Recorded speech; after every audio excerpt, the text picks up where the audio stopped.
If you trade for Westbrook, it's short-term satisfaction, and that's going to hurt them in the long run. And every Hornets fan that I've seen comments from, every Hornets fan that I've heard talk about this, they feel the same way. Charlotte are making one of the biggest mistakes of the decade if they trade for Russell Westbrook, especially if they're giving up the number 3 pick in the draft to get him. And here's why, Chris. Oh, they're not giving up the number 3 pick. Well, you might be surprised. Wow.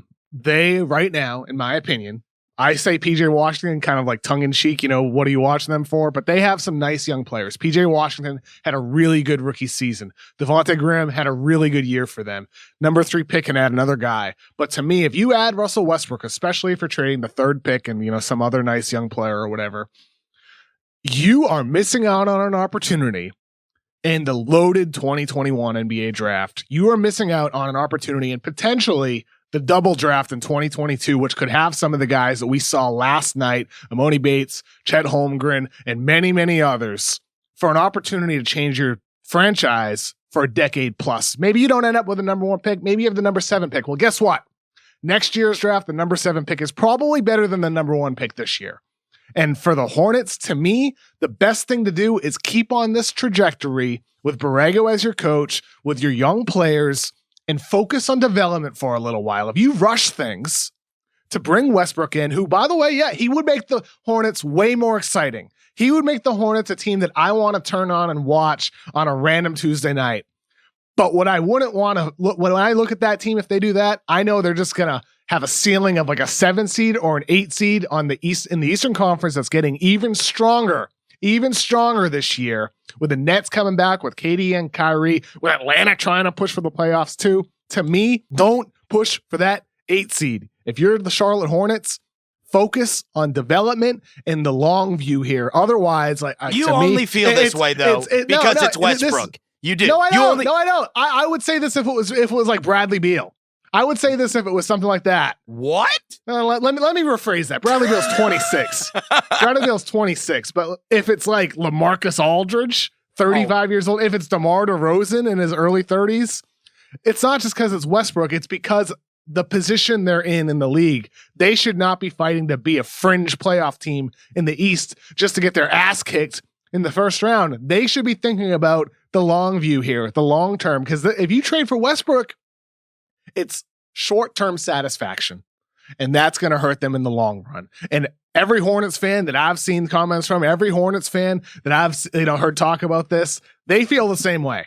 They feel the same way because they're sick of short-term satisfaction. They want to have a sustainable winner. And I'm not saying this because it's Westbrook. I don't care about the player name. I say Beal, and maybe I would say that if it's a large trade when they have no other avenue to get anybody else. Fact is Charlotte is making a mistake if they trade for Russell Westbrook. They're not if they could get Westbrook and somebody else. You know what I mean? Who's that somebody else? Well, but again, if you're a piece away, if you got Russell Westbrook and another guy, now, and you never know what's going to end up coming available. Westbrook's a losing player in the postseason. I mean, we've been through that 100 times. Speaking of losing, we can talk about Westbrook. If you're trying to build a winner, adding another guy to Westbrook, to me, there's very few teams in the league, if any, that I'd be happy to trade for Russell Westbrook. The Clippers, I sort of get it because the need for a playmaker, the need for a shot creator. But, and plus you have championship expectations. You got to bolster that any way you can. And Russell Westbrook's obviously a good player. I think he's overrated. We've talked about this 100 times over the last 4 years. This is going to be our 5th upcoming season doing this together. We've been through it a lot with Russ. But he's still a good player. For the Clippers, I get it. For the Hornets, I don't. There's just no championship expectations there anytime soon. You got to focus on development. And I'm not saying tank. I'm not saying tank the next 2-3 years. That's ridiculous. I'm saying focus on development, focus on your youth, try to get better with your young players. And also, maybe on lottery night, you get lucky and land the number 1 pick. Maybe you end up with the number 6 pick and there's good players available. Because these next couple drafts, unlike this one for over a year or two, we've been talking about this being kind of a shallow draft. The next couple of years, that's not the case. There's some real potential stars the next couple of years who can change your franchise, much like a Zion, much like a Ja Morant. That's what you're looking at in the coming years. This is why it's a mismatch, and this is why, and I am much, much higher on Russell Westbrook than you are as a player. And so I look at it like, what the hell do you do all this for? You do this so that you could acquire a superstar. You do this so you could acquire a huge star. I'm from the Daryl Morey thought process of this, right? Like these are the kind of guys you can't get in Charlotte. And you can live this pipe dream of, hey, maybe we'll get lucky in the lottery and we'll be able to draft a guy. But if I know that I can go and I can get one of these guys, now all of a sudden I'm a lot closer to being able to compete on a high level than I am just sitting around and waiting for 3 more years. Westbrook's about to he just turned 32 years old. He's making $40 million for the next 3 years. He has a long history of knee injuries. I mean, like this isn't just getting a star. This is a past his prime star, Chris. Didn't he just average like 25, 8 and 8 or something? Yeah, he had a good year. He had a good year. He was leading the entire NBA in points in the paint before the shutdown. Yeah, but he was also playing in Houston, their weird, funky system with a bunch of shooters around him. The system that has PJ Tucker and Robert Covington and Eric Gordon and all these guys disappointed they want to move away from it. You still got to beat somebody off the dribble and get to the rim and finish. I don't care what system you're in. Russ, like I said, Russ is a good player. And like we've been through this a whole bunch of times. He's a good player. To me, he is past his prime. Getting paid way too much money right now for the production that you're getting if you're Charlotte, again, it's not just star in Westbrook or youth and like the chance at a lottery. It's fundamentally and philosophically short-term versus long-term thinking. And I'm taking the long-term approach here. To me, Westbrook. All right. How about this? To me, Westbrook isn't a draw. How about this? Let's say they want to trade for James Harden.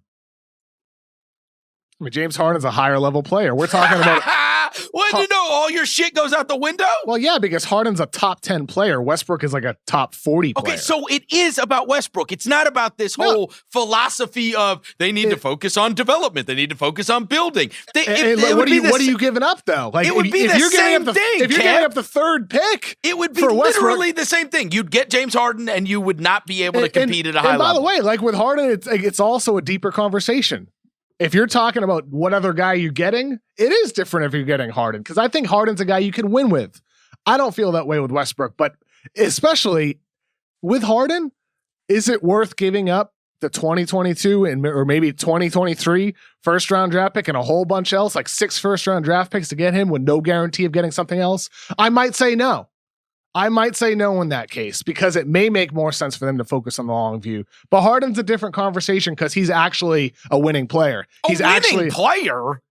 Chris, I don't want to hear this talking point again about him going to a game 7 against one of the greatest teams we've ever seen, going to a game 6 against one of the greatest teams we've ever seen. They nearly beat the Warriors. Because of Chris Paul. Let's retire this idea. Because of Chris Paul. Let's retire this idea that Harden can't win. Chris Paul. Let's stop. Harden is an unbelievable player. Are we going to act like Chris Paul didn't go out and they got their ass kicked and Steph Curry emasculated him on his home floor? We're not going to act like that happened. Like that happened, Kevin. Yeah, it happened. Harden's had some stinkers. No doubt. He's also had some unbelievable performances and averages nearly 30 points per game in the postseason and did it against one of the best teams that we've seen in our entire lifetime. So let's relax about James Harden not being a guy who can impact winning. James Harden is somebody who's one of the greatest scorers of all time, who has improved on defense when for years people say he's a liability. He doesn't care. He doesn't try. He's become solid on that then. He's a fantastic playmaker for your team. And he's also younger than Westbrook. And nobody wants to play with him. Nobody. I don't know about that. You might be surprised. Nobody wants to play with him. You might be surprised. Yeah, I hope I am surprised because they'll do, they'll go play with him for a year and then they'll want out. Put it this way. There's a reason why a bunch of teams are trying to get him because guys like to play with him. James Harden? Philly wants him. Hell, Giannis wouldn't even take him in the All-Star game. You might be surprised. I guess we're about to find out, right? And like I said, it's very possible if you told me James Harden was available, should Charlotte give up their first-round pick this year and their first-round pick next year and, a whole bunch of other stuff, I might say no. Because I do think for them in their position in the league, taking the long view is likely the better approach. Likely. And with Westbrook, it is definitely 100% the better approach. And they are making a mistake that's going to hurt them for a long, long time. if they do trade for Westbrook, and I would not do it if I'm the Charlotte Hornets.